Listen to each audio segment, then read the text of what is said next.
Alors que l'OM sort de 3 déceptions au Vélodrome et que la dynamique est moins positive qu'en début d'année 2023, Leonardo Balerdi est plus que jamais sous le feu des critiques, après 2 matchs catastrophiques contre Paris et Annecy, mais aussi une expulsion juste avant la demi-heure de jeu contre Strasbourg. Dans cette vidéo, on va revenir sur son parcours à l'OM depuis son arrivée, avant de se demander plus généralement quel est le problème pour Balerdi à l'OM et comment envisager la suite. De votre côté, pensez-vous que Balerdi doit continuer à jouer malgré ses mauvaises performances récentes, ou alors faut-il le mettre sur le banc d'après vous pour la suite de la saison? Faut-il le vendre au prochain mercato ou est-ce qu'il peut être encore un joueur important pour les prochaines saisons selon vous? J'attends vos avis en commentaire. On commence directement par un focus complet sur son parcours olympien depuis qu'il est arrivé à l'été 2020. Souvenez-vous, il arrive pendant la période de transition entre la direction sportive de Zubizarreta et celle de Longoria qui est nommée début août. Balerdi, c'était une volonté de Villas-Boas qui appréciait particulièrement le joueur, et l'idée c'était aussi de préparer l'avenir en recrutant un jeune joueur à fort potentiel. Un pari pas vraiment risqué à ce moment-là parce que c'était un prêt avec option d'achat de 14 millions d'euros, et concrètement, si c'était plus ou moins concluant, tu pouvais espérer négocier en fin de saison en dessous des 14, et par contre si c'était un flop, il retournait à Dortmund. Pour ses débuts à l'OM, il alterne entre rares titularisations et des passages de 4-5 matchs sur le banc. Il réalisera par contre un match très convaincant contre Lorient, ça amènera d'ailleurs la fameuse déclaration de Villas-Boas qui le présentait comme l'un des futurs meilleurs défenseurs au monde. Premier but pour Balerdi et un match très sérieux de sa part. En Ligue des Champions, il est titulaire contre City à l'aller et au retour pour 2 défaites 3-0, mais il sera surtout pointé du doigt pour son expulsion face à Porto, parce qu'il est pris dans le dos par Marega et il le tient presque grossièrement dans la surface.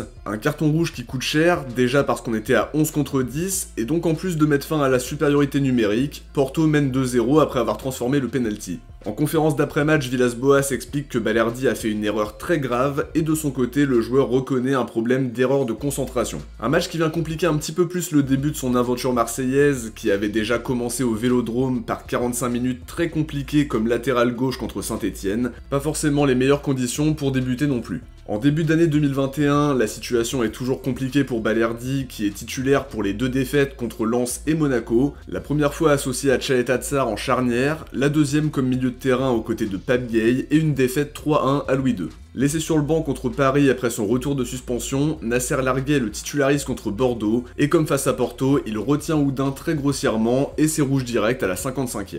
À son arrivée, Sampaoli l'installe titulaire comme libéraux de son trio défensif aux côtés d'Alvaro et Tchaleta Tsar, et ça va lui permettre d'enchaîner 11 des 12 derniers matchs comme titulaire. Il termine la saison mieux que ce qu'elle avait commencé, et finalement à la fin, on se dit que ce serait pas forcément une mauvaise idée de le faire revenir, mais par contre certainement pas à 14 millions, parce qu'il y a eu plusieurs contre-performances, contre Nice où il perd le ballon sur le but de Guiri très proche de la surface, des erreurs contre Montpellier pour le 3-3, il rate son dégagement aussi face à Saint-Etienne sur le but de Nordin, mais à côté de ça il réalise un très gros match contre Lorient en début de saison, il a aussi été nommé dans l'équipe type de la journée après le match contre Reims, et finalement c'est assez symbolique de son aventure marseillaise jusqu'à présent. Au mercato d'été 2021 et après de longues semaines de négociations, il s'engage finalement pour 5 ans et un transfert de 8 millions d'euros, même si certaines sources parlaient de 11 millions, une somme plus conforme à son statut de joueur prometteur largement perfectible malgré des qualités bien visibles, mais qui sort d'une première saison en demi-teinte, avec des prestations encourageantes d'un côté, mais aussi des erreurs qui coûtent des points dès ses premiers mois au club de l'autre.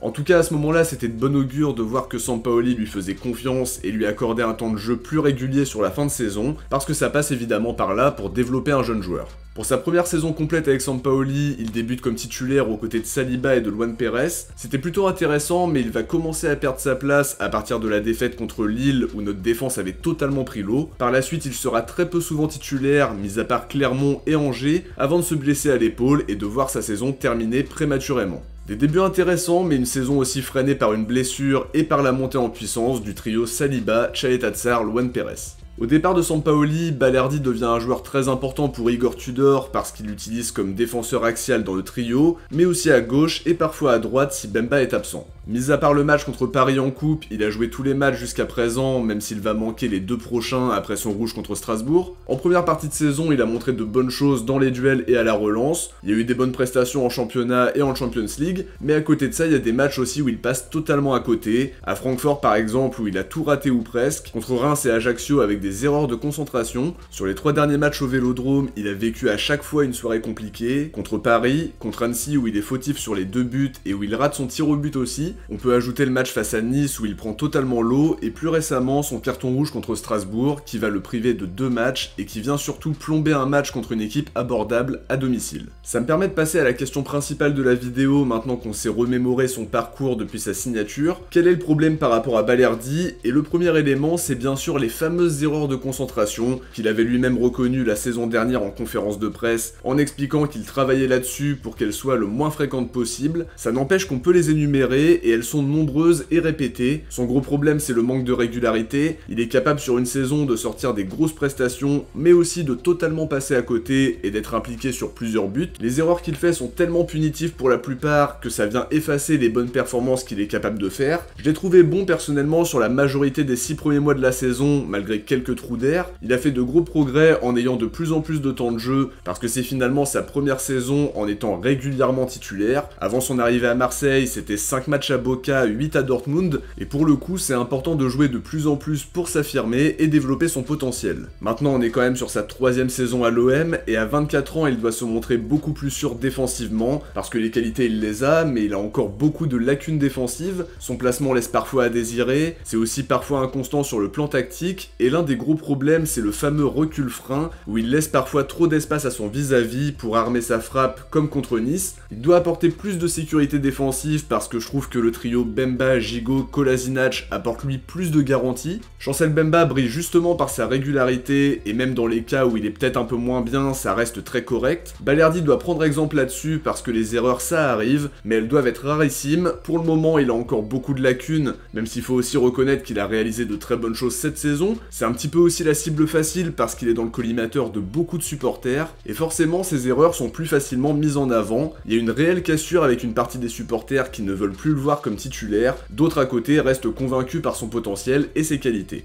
En tout cas sur l'avenir, je pense qu'il va continuer de jouer d'ici la fin de la saison. Tudor l'apprécie beaucoup et lui a réitéré sa confiance à plusieurs reprises. Et il y a un autre élément qu'il faut prendre en compte, il y a eu l'intérêt de l'Ajax cet hiver et ça parlait même d'offres à hauteur de 20 millions. Ce serait quand même une très grosse vente et pour ça il faut qu'il continue de se montrer d'ici la fin de la saison pour éventuellement faire gonfler le prix ou attirer plus de prétendants. Je pense que c'est l'idée de la direction parce que c'est un joueur qui a la cote et même pour sa carrière, un transfert dans un club comme l'Ajax peut être un très gros tremplin vers autre chose après. À l'OM, sa situation est de plus en plus compliquée, ses bonnes performances ne font pas oublier les erreurs qui coûtent cher, il semble en difficulté sur le plan mental, la preuve avec ses 3 matchs assez catastrophiques au Vélodrome alors qu'à côté il a été bon contre Rennes à l'extérieur, il a probablement du mal à gérer la pression pendant ces périodes de doute, et finalement la cassure avec les supporters semble déjà de plus en plus profonde, à voir s'il arrive à relever la tête d'ici la fin de saison. La suspension lui sera peut-être bénéfique pour faire une petite remise en question, mais faut pas oublier qu'il y a aussi le retour de Gigot, et en cas de bonne performance du trio Bemba, Gigot, Kola sur les 2 prochains matchs, il pourrait perdre sa place pour de bon, même si quoi qu'il arrive, il y aura des opportunités pour jouer et le coach lui a toujours maintenu sa confiance, en plus de le défendre publiquement comme l'ont fait Guendouzi et Papin à la commanderie. Il a en tout cas bénéficié d'un temps de jeu plus important à l'OM, mais on attend de lui plus de régularité dans les performances, en gommant le plus possible les erreurs de concentration, de placement et en étant de plus en plus tranchant dans les 1 contre 1. Il doit être plus intelligent dans ses interventions, parce qu'à 24 ans et pour ta 3e saison au club, tu peux pas te permettre de plomber ton équipe par des erreurs dites de jeunesse. Ça n'enlève rien à ses nombreuses qualités, mais il doit apporter plus de sécurité défensive. Ça peut pas être un match sur 2, même s'il faut bien préciser qu'on ne peut pas non plus lui mettre toutes les responsabilités de la mauvaise dynamique marseillaise sur le dos non plus. Seulement sur les derniers matchs, il est vraiment dans une mauvaise passe, et à voir comment il peut trouver les ressources pour se relever. Il va devoir trouver la solution à son laxisme sur certaines séquences, avec une tendance parfois à lâcher son marquage, à être un peu attentiste, et sur d'autres séquences, être capable de contrer 3 frappes en quelques minutes, comme en début de match contre Strasbourg avant son expulsion. Comme on l'a dit un peu plus tôt, il doit savoir se montrer tranchant dans les duels, il y a eu des progrès là-dessus, mais sur certains matchs, il est quand même totalement dépassé, et pas toujours très serein dans les 1 contre 1, en laissant trop de liberté à son vis-à-vis.